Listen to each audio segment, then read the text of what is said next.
है दोस्तों। मैं उपेंद्र शर्मा आप सभी का कैप्टन शर्मा क्लासेस में बहुत बहुत स्वागत करता हूं दोस्तों। जैसा कि आप सब वेट कर रहे थे कि संडे को क्लास देने का वादा था कि आपको हिंदी का क्लास आपको दी जाएगी महत्वपूर्ण प्रश्न। और सबसे पहले हम इसके लास्ट स्टेज में बात करेंगे। इससे पहले कि आपको बता दें कि जो सिलेबस लॉन्च किए हैं, जो भी हमने बीए सेकेंड ईयर या बीए फर्स्ट ईयर का सिलेबस दे रखा है हमने, वो चीजें ऑलरेडी सिलेबस चेंज हुआ है। First year second year third year सभी का सिलेबस चेंज हुआ है। लेकिन हाँ, इस बार जो बच्चे सेकेंड ईयर या थर्ड ईयर में हैं उनका सिलेबस चेंज तो हुआ है, परंतु जो नया सिलेबस है वो लागू नहीं हुआ है। पेपर उनका पुराने सिलेबस पे ही होगा। तो इसलिए आप सब निश्चिंत होकर के जो भी पुरानी चीजें हैं उन्हीं को पढ़ते रहिए आप। ठीक है, नया सिलेबस चेंज हुआ है लेकिन इस बार लागू नहीं हुआ है, अगली बार लागू होगा। जो फर्स्ट ईयर वाले सेकेंड ईयर में जाएंगे, इस बार जो फर्स्ट ईयर में अगली बार सेकेंड ईयर में जाएंगे, वो जब वो सेकेंड ईयर में इंटर करेंगे तो उनके साथ ये सिलेबस लागू होगा।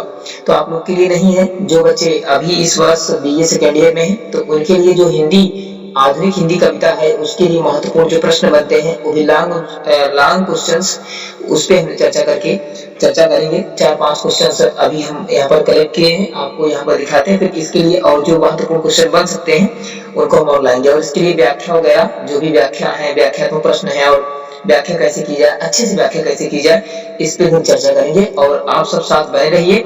और बस आप सब साथ बने रहेंगे तो निश्चित रूप से आपको यहाँ पर सारी मदद मिलेगी। और आप सब देख रहे हैं कि हम आपके लिए भी मेहनत भी कर रहे हैं अपना टाइम निकाल करके। ठीक है, तो आप इसको अच्छे से यूटिलाइज कीजिए और अपने दोस्तों को तक इसको जरूर से जरूर शेयर कीजिए ताकि उनकी भी मदद हो सके, क्योंकि हम आपकी मदद कर रहे हैं तो आप निश्चित रूप से मदद सबकी करिए।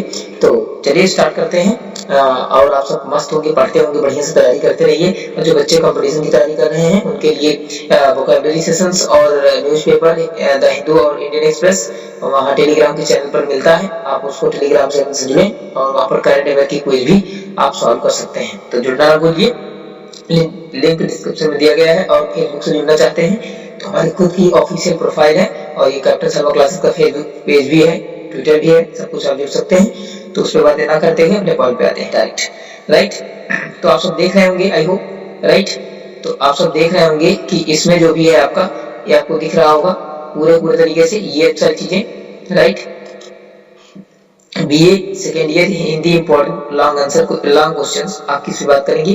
प्रोफेसर राजेंद्र प्रसाद, जो कि यूनिवर्सिटी प्रयागराज, आप जैसा कि जानते ही हैं, हर रोज डिस्कस कर रहे हैं वही सारी चीजें। तो आप सबको आई होप पूरी क्लियर हो ही होंगी। आज में बात करेंगे, किसकी बात करेंगे?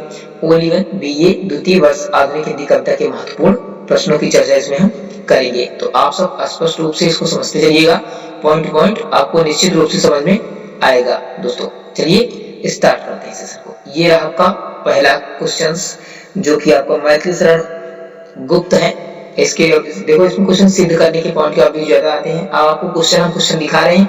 अगर इसको अगर आप लोग को ये भी चाहिए कि हाँ इस क्वेश्चन को हम किस तरीके से लिखें ताकि हमारा नंबर ना कटे, हमको पूरे तरीके से नंबर अच्छे से मिल सके और अपनी तैयारी को बेहतर ढंग से बना सके, तो सिद्ध कीजिए कि मैथिली शरण गुप्त एक राष्ट्र कवि है। हाँ दोस्तों, मैथिली शरण गुप्त एक राष्ट्र कवि है। इसकी सिद्धि आपको करनी है उदाहरण देते हुए और बात लिखते हुए। तो अगर आप चाहते हैं कि इस क्वेश्चन को हम किस तरीके से लिखना है तो हम आपको बताएंगे कि ये इस तरीके से किया है, बस आप कमेंट सेक्शन में जरूर लिख दिएगा। दूसरा क्वेश्चन है आपका, सिद्ध कीजिए कि जयशंकर प्रसाद छायावाद के प्रवर्तक कवि है। जैसा कि कहा जाता है कि जयशंकर प्रसाद छायावाद के प्रवर्तक कवि के रूप में जाने जाते हैं। छायावाद के वैसे मूल स्तंभ 3 हैं। कौन कौन से अगर आप न जानते हो बता दें। महादेव वर्मा है, जिनको मतलब छायावाद का स्तंभ का 4 स्तंभ कवियों हैं, सुमित्रानंद पंत, महादेव वर्मा, शंकर प्रसाद। ये 4 कवि ऐसे हैं जो भी इसके छायावाद के स्तंभ कहे जाते हैं दोस्तों। ठीक है, ये छायावाद का पूरा पॉइंट ही है। तो मैथिली शरण गुप्त एक राष्ट्र कवि है, पहला आपका क्वेश्चन है। सिद्ध कीजिए कि जयशंकर प्रसाद छायावाद के प्रवर्तक कवि हैं। ये सारे दीर्घ प्रश्न है, लॉन्ग आंसर पहले बता दे रहे हैं आपके, सीधे 15 नंबर के क्वेश्चन है। ठीक है दोस्तों, 15 नंबर के क्वेश्चन आपके बन सकते हैं। इसका रेशियो बढ़ता रहता है, लेकिन वैसे 15 नंबर का होगा आपका।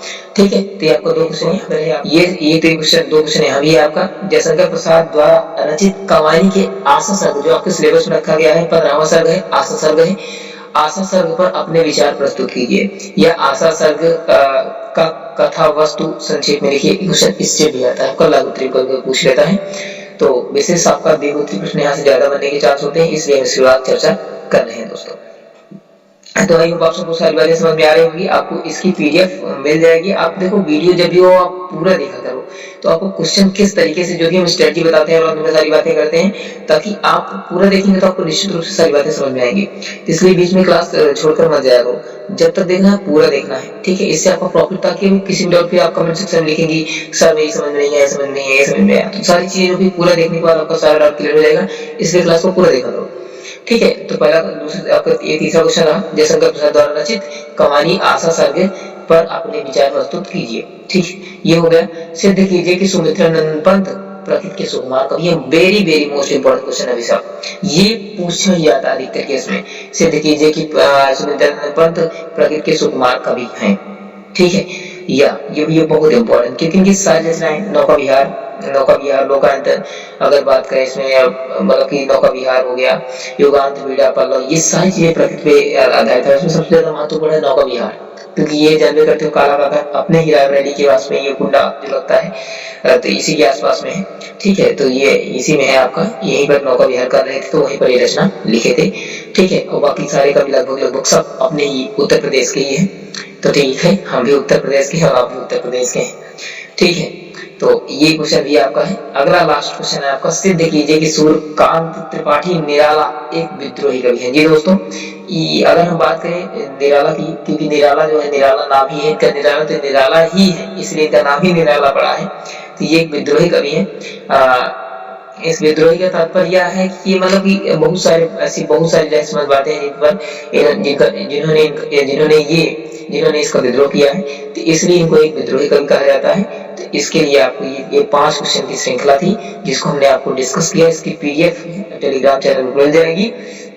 ये 5 क्वेश्चन फटाफट देख लीजिए जो दिया है आपका, ठीक है। सिद्ध कीजिए कि भारतीय शरण गुप्त एक राष्ट्र कवि है। सिद्ध कीजिए कि जयशंकर प्रसाद छायावाद के, ठीक है। जयशंकर प्रसाद ये हो गया। सुमित्रानंद पंत एक प्रकृति के सुकुमार कवि है। जयशंकर प्रसाद द्वारा रचित कहानी के आशा सर्ग पर अपने विचार प्रस्तुत कीजिए। ये 4 क्वेश्चन हो गया। आपका लास्ट क्वेश्चन, 5वां क्वेश्चन है आपका, सिद्ध कीजिए कि सूर्यकांत त्रिपाठी निराला एक विद्रोही कवि है। तो जी दोस्तों, ये 5 क्वेश्चनों की श्रृंखला थी जिसको हमने आपके साथ डिस्कस किया। आई होप आप सबको सारी बातें समझ में आ रही होंगी, ठीक है। तो आप अगर क्लास अच्छी लगी हो तो लाइक जरूर कर दीजिएगा। आपका लाइक ही हमारी मोटिवेशन है और आप सब हमारे साथ जुड़े हैं, इसका बहुत बहुत धन्यवाद। और हम भी अपने आप को ये धन्यवाद देते हैं कि हम आप सबकी मदद कर पा रहे हैं। हम भी बहुत धन्यवाद है, और ईश्वर ने हमें ज्ञान दिया है तो आप सबके लिए शेयर करने के लिए। तो आप सब मस्त रहो, पढ़ते रहो दोस्तों। जो भी आपकी कोई रहा करे, आप निश्चित रूप से कमेंट सेक्शन में रख दिया करो। ऐसे आप सारी बातें पूछते हैं और प्रयास हम करते हैं कि आपके सारे डाउट क्लियर किए जाए, और हम क्लियर करने का प्रयास भी करते हैं दोस्तों।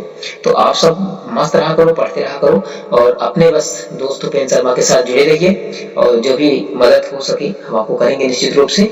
तो निश्चित रूप से आप सब बने रहिए, जुड़े रहिए और अपनी पढ़ाई को अंजाम देते रहिए। और बार बार कहते हैं टेलीग्राम से जुड़ जाइए, वहाँ पर आपको सारे क्विज, सारे प्रैक्टिस जो भी होंगे, करंट अफेयर के क्वेश्चन सारे वहाँ मिलते रहेंगे। तो आप सब मस्त रहिए, पढ़ते रहिए। हमने वादा पूरा किया है आपका, और करते रहेंगे। थोड़ा सा लेट हो जाता है क्योंकि सारे काम करने में समय भी लगता है, और हमको भी अपना स्वयं कोचिंग है उसको भी वहाँ पर मैनेज करना पड़ता है दोस्तों। तो इसलिए आप सारी चीजें इधर उधर हो जाती हैं, ठीक है। तो इसलिए तो आप सब ये अब इतना काम करने में भी समय लगता है, तो आप काम भी देख रहे हैं। आपको आपके लिए कितनी मेहनत प्रयास करते हैं कि करें सारी चीजें, ये सब तैयार करने में समय लगता है। तो इसलिए आप सब समझते हैं बात को, समझेंगे भी। तो चलो मिलते हैं फिर अगले क्लास में। तब तक के लिए आप सब मस्त रहिए, अपनी पढ़ाई को बढ़िया तरीके से करते रहिए। जो भी तैयारी करते हैं कंपटीशन की या फिर इसकी, सब लोग इसको भी थोड़ा सा मैनेज करते रहो और अपनी पढ़ाई भी मैनेज करते रहो, क्योंकि एग्जाम भी इम्पोर्टेंट है और जॉब्स भी इम्पोर्टेंट है। तो प्रयास जो जैसे कर रहे हैं, जो भी डाउट हो आप पूछ सकते हो निश्चित रूप से, ठीक है। तो चलो मिलते हैं फिर नेक्स्ट क्लास में। जो भी डाउट हो कमेंट सेक्शन में लिखिएगा। अगली क्लास किस पे चाहते हो ये पॉइंट जरूर बताइएगा कमेंट सेक्शन में। तब तक मिलते हैं अगली क्लास में, तब तक के लिए जय हिंद, वंदे मातरम, भारत माता की जय, इंकलाब जिंदाबाद।